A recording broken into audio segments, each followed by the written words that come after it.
خان صاحب آپ ابھی کہہ رہے تھے کہ پاکستان کو مستحکم حکومت کی ضرورت ہے.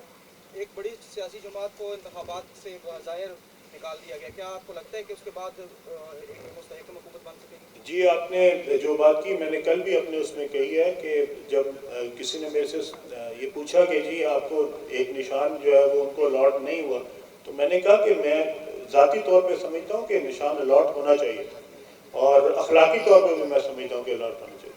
اب اس میں ایک بات ہے جو کہ آئینی ہے، قانونی ہے.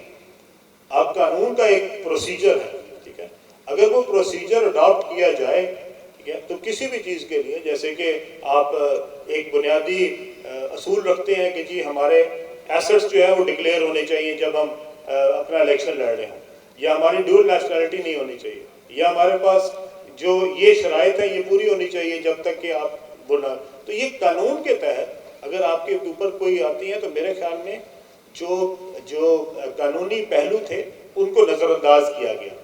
اور اس میں ان کو ہم نے تو چونکہ سب نے بیٹھ کے وہ ٹی وی پہ دیکھا ہے، ساروں نے لائیو دیکھا ہے، تو ہم سب نے دیکھا کہ ان کے پاس جو اس کے قانونی تقاضے تھے اس کے اندر ان سے کوتاہی ہوئی ہے. اب وہ قانونی تقاضوں کے بعد کیا ہاں یہ وہ ضرور اپیل لے سکتے تھے کورٹ میں کہ جناب ہم قانونی تقاضے پورے نہیں کر سکے پر ہمیں اخلاقی طور پہ جو ہے وہ اجازت دے دی جائے، ٹھیک ہے. لیکن قانونی طور سے اگر دیکھا جائے تو ان کے پاس واقعی ہی کیس کمزور تھا. اور اس میں جو ان کے کینڈیڈیٹس ہیں جو میرے خیال میں 9 مئی کے واقعات میں ملوث نہیں ہیں، جو ڈائریکٹلی ملوث نہیں ہیں، ان کو میرے خیال میں بھرپور اجازت ہونی چاہیے، الیکشن لڑنے کی بھی اجازت ہونی چاہیے. اور لیکن جو 9 مئی میں ہے، 9 مئی جو ہے وہ ہمارے لیے ایک ریڈ لائن ہے.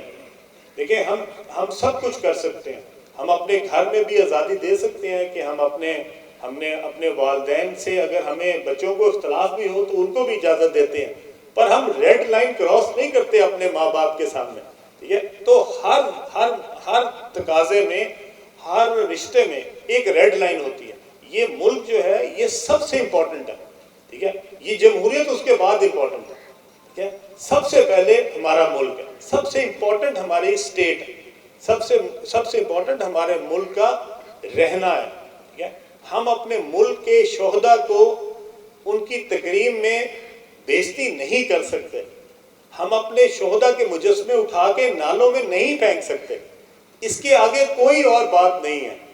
دیکھیں یہ نہیں ہو سکتا کہ میں لالک جان شہید کو اٹھا کے اس کا مجسمہ اٹھا کے نالے میں پھینکوں اور میں کہوں اب میں نے الیکشن بھی لڑنا. یہ نہیں ہو سکتا. یہ نہیں ہو سکتا کہ میں کسی کے گھر میں پہنچ کے اس کے گھر کو آگ لگا دوں اور اس کے کہوں کہ اب میرا اخلاقی جواز یہ ہے کہ مجھے الیکشن بھی لڑنے دیا جائے. یہ نہیں ہو سکتا، ٹھیک ہے. تو ہر چیز کا ایک قانونی پہلو ہے اور ایک اخلاقی پہلو ہے.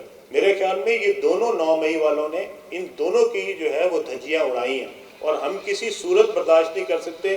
سیاست ہو، جو آپ کے مرضی بنیادی حقوق ہوں، وہ سب ہے، لیکن سب سے پہلے پاکستان.